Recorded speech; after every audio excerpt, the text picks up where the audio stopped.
Thanks for joining us today. I'm Celdran. Let's take a look at today's headlines.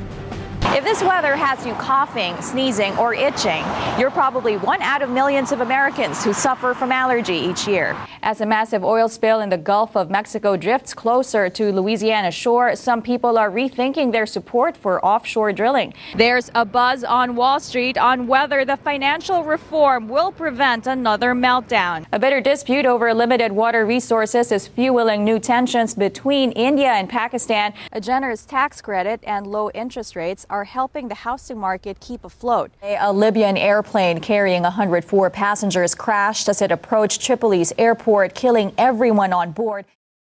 Millions of people will cope with allergy this spring, and whether it's allergy shots, over-the-counter medicine, or simple precautions, the truth is there is relief. For Ebru TV, I'm Celdran. Hello and welcome to Ebru News Weekly Report. I'm Celdran. Thanks for joining us. Here's a look at stories making headlines this week. High levels of dangerous methane gas made it impossible for rescuers to venture inside a coal mine to search for survivors of an explosion that killed 25 workers. More and more Americans have growing confidence in hopes that the economy is starting to stabilize. While Mexican authorities haven't determined how or where the swine flu outbreak began, there is not a single indicator suggesting it started in the town of La Gloria. White House officials say they have new evidence that the Pakistani Taliban was behind the failed bombing in New York's Times Square last week. U.S. Attorney General Eric Holder says the evidence shows that Pakistani Taliban was intimately involved.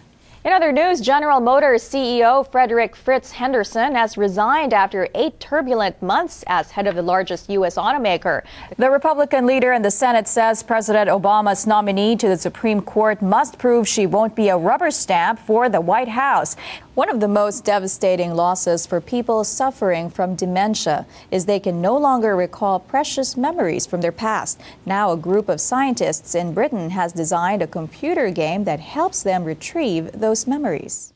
Thanks for joining us today. That wraps up our broadcast here on Ebru TV. We'll see you back here tomorrow for more news updates. Tune in again tonight at 7:30. Goodbye.